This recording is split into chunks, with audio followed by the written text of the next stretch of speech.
Good morning, all. This is my lecture for Wonder Boys.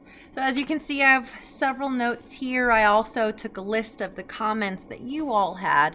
So, I just wanted to kind of have like a little lecture, kind of like a decompressing moment.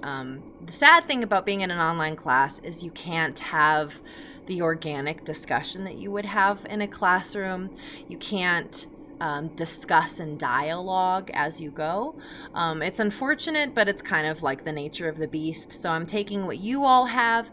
When you're in an classroom discussion about a book, often your opinion of the book changes based on what other people say, like things that you didn't realize. I'm not like banking on that, but I would ask that you listen with an open mind. It seemed like several of you liked the book and several of you didn't. And regardless of whether you liked it or didn't like it, I do think that the book has some merit to discuss. I think probably the most prevailing criticism of the book is that it's overtly male. And I agree. I think it is, but it is written by a male author who is writing a male character. So I think that's just the tone of the book. Just like if we were to read a book of a different socioeconomic group, it would have a different tone. If we were to read a book of a different character with a different backstory, it would have a different tone. I think that Grady does have a jaded and disjointed tone. Um, but I also think that that's intentional. I think that Michael Chabon in writing Wonder Boys is showing us this antiquated quintessential ideal of a published successful writer. This is no longer in vogue, I don't think. But for a time, we had kind of propped up and celebrated these people with these lifestyles as these, like everything works as long as they create this beautiful piece. It's this very like sex, drugs, and rock and roll idea of, say, like the Rolling Stones. Everything is fine so long as they create beauty in their music, right? And so I think Chabon characterizes that intentionally. I think by making Grady an unlikable anti hero, I think he's showing us kind of like the perverseness of propping up those heroes. So I'm going to jump into your comments first and then I'll get into my own. I really like that Noelle said that this book appeared to have no heart.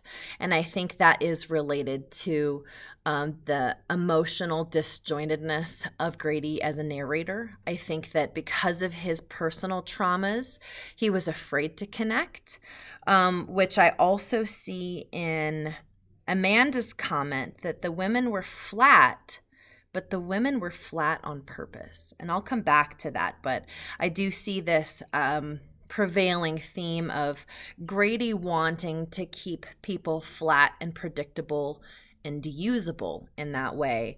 And I think this story shows us a couple of characters who are not willing to stay flat. Carla said that he has mommy issues. And I agree, there's a lack of nurturing influence in his life, mostly again because he won't let anybody be nurturing. I think that the closest he gets is Emily's family, his in-laws, and it's almost like he wants them in his life, but after it's too late, right? He regrets losing them, but he also didn't actively try to keep them, right? So he didn't try to build the relationship with them. Instead, he just is like, well, too bad. Really, really sucks. I can't hang out with those people anymore. Carla said she rooted more for James and wonders if he became the protagonist by the end. And I think there is some merit to that. I do think that James is a more likable character, also flawed, but a more likable character. And I do think that we root for James more by the end. Bethany said that the setting places seem to be weekend places, which I thought was really interesting as an observation. That I mean, yeah, like the whole thing does take place over a weekend, but I also like, you know, meditating on that. That like we have this cultural idea that we can do anything on the weekend. We leave work behind, right? We leave responsibility behind. So I think like a story like this has to happen over a weekend, because it further draws out that theme of, while the cat's away, the mice do play, that kind of idea. Angela said that Grady doesn't appear to grow as a character. Now, you guys remember when we talk about characterization, a really important thing to note is that every main character must change in a story. And if they don't, there's some overall message, right? So, and again, I do think that Michael Chabon is getting to that. The fact that we have characters who should change and don't change. If they don't change, then Michael Chabon is having a greater and overarching commentary on that kind of character. Amanda said that he was morally bankrupt. I love that. Called him an anti-hero. She also said that it seemed that the only person who Grady seemed to truly care about was James, which I agree with, and we'll develop more too. What's interesting about Amanda's comment about the women are flat on purpose is because there are two women in his life who seem to break out of this pattern of like the overtly beautiful women. Sarah is very smart. And I have a couple of comments in the book that I think will draw that out. And then Emily is different because of her role in her family. Emily cannot transcend the box he puts her in.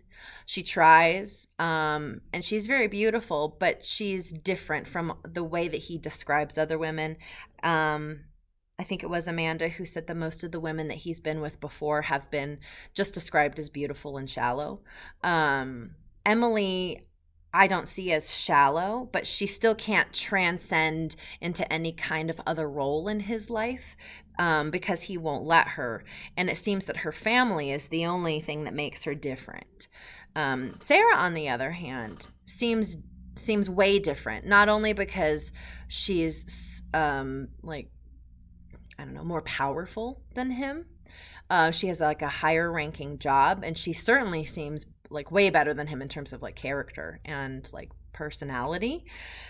But it's almost like, Grady is expecting Sarah to be like every other woman, and she's not. And again, I have quotes to back that up. And then Vicky, I love that Vicky said that the name dropping of authors you never heard of created a kind of social elite or distance.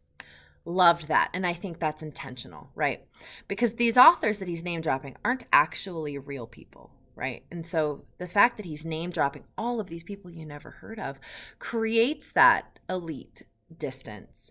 It makes you sound like they're in this like very elite, difficult to get into book club, social club with these, academics and these, they're creatives, and having been in a master's of fine arts program, an MFA program in writing, it exists in the writing world. It's unfortunate, but it's true. They create this like, oh, I've read David Foster Wallace, which was a chore, but I did amazing on that assignment. So, so it's like, I find it really pretentious because of that. If somebody has David Foster Wallace on their bookshelf, I'm not saying you are pretentious if you happen to have David Foster Wallace on your bookshelf, but it seemed like David Foster Wallace became this thing, right? It became this like, password to get into the club, right? And so writers do that, like academics do that.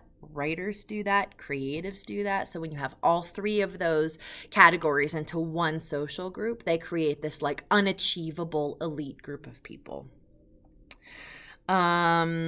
Which also relates to the thing that a lot of people were talking about was the midnight disease. I'm glad that a lot of you picked up on that because that's one of the reasons I picked this. For me, the driving question is, can creatives live without the midnight disease. And when I say live, I don't mean function. I mean have like a healthy and positive life. And this is where that like list of suicidal actors comes in. I mean, like we do that. We create these ideals. We visualize what it would be like to do something and what social norms we can break if we do that. You know, like creatives love to have unhealthy lifestyles. But again, as in my Rolling Stones illusion, like, oh, sex, drugs, and rock and roll's okay because they created this thing. Oh, they're a genius. So they can get away with breaking social conventions, right? So I think the driving question here is way bigger than just Grady. I think the driving question is, can creatives have a healthy, successful, positive life without the midnight disease? Or if they have the midnight disease, can they transcend the midnight disease, right? And we have to be careful of that as writers because we're so precious. We have to create a special time and a special place to write. One of my biggest challenges is to, as they say, write as the bullets are flying. It used to be an expression in Writer's Digest about 10 years ago. I try to write while the bullets are flying. I need, for myself, to not be precious about my writing time, because if it has to be this one place with this one soundtrack playing while I have my cup of coffee and while nobody is talking, I got to be real with you, it's just not going to happen, right? And I have a full-time job, right? In fact, I have 2 jobs, one's full-time and one's part-time. And so because I have a lot of responsibilities, I can't stay up until 3 o'clock in the morning writing my novel, right? And this is true for a lot of you. A lot of you have jobs, you have families, you have people you're responsible to. You have responsibilities that involve having to be at a certain place at a certain time. You have to pay your bills, right? You have to show up. Or show up online, as the case is right now, right? And so we don't have time to stay up until 4 o'clock in the morning. It's a romanticized ideal, and that's the whole point with this midnight disease. Grady has romanticized what it looks like to be a writer, right? And because he is morally bankrupt, he has created this precious life for himself that is flawed. And we can see in the novel that he has to face the consequences of those choices. Let's see what else. James is an interesting character because his life is a fiction, right? There's the expression that art reflects life. And so what you see here is he's trying to play stuff out. And we do this anyway as adolescents. Adolescents and young adults try on lives, right? You try on fashion, you try on friends. Oh, I'm this person with this group of people, and I'm this person with this group of people. So it's natural for James to do that as a early college adolescent. And I say adolescent because he's probably like 19, 20 years old. He's not an adult. Like neurobiologically speaking, your brain doesn't stop developing as a man until you're 25, and he's not 25. So he's still adolescent. He still acts adolescent, right? Many of his choices are immature.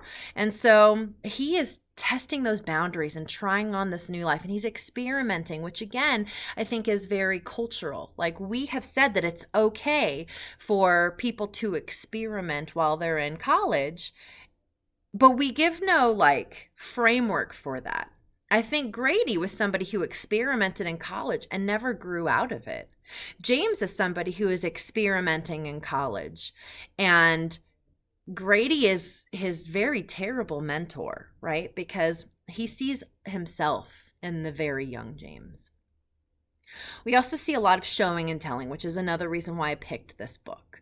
When you have a first-person narrator who is unlikable and who is an anti-hero, there are going to be moments where we don't feel like we're being told the truth. We're going to have moments where we don't like what's happening, or I don't know. The challenge for the reader is to look at what you're being told and to see the truth in spite of it. And so here are a couple of examples I wrote down based on y'all's feedback. Hold on one second. We have kids coming in, so I'm going to do a part 2 of this.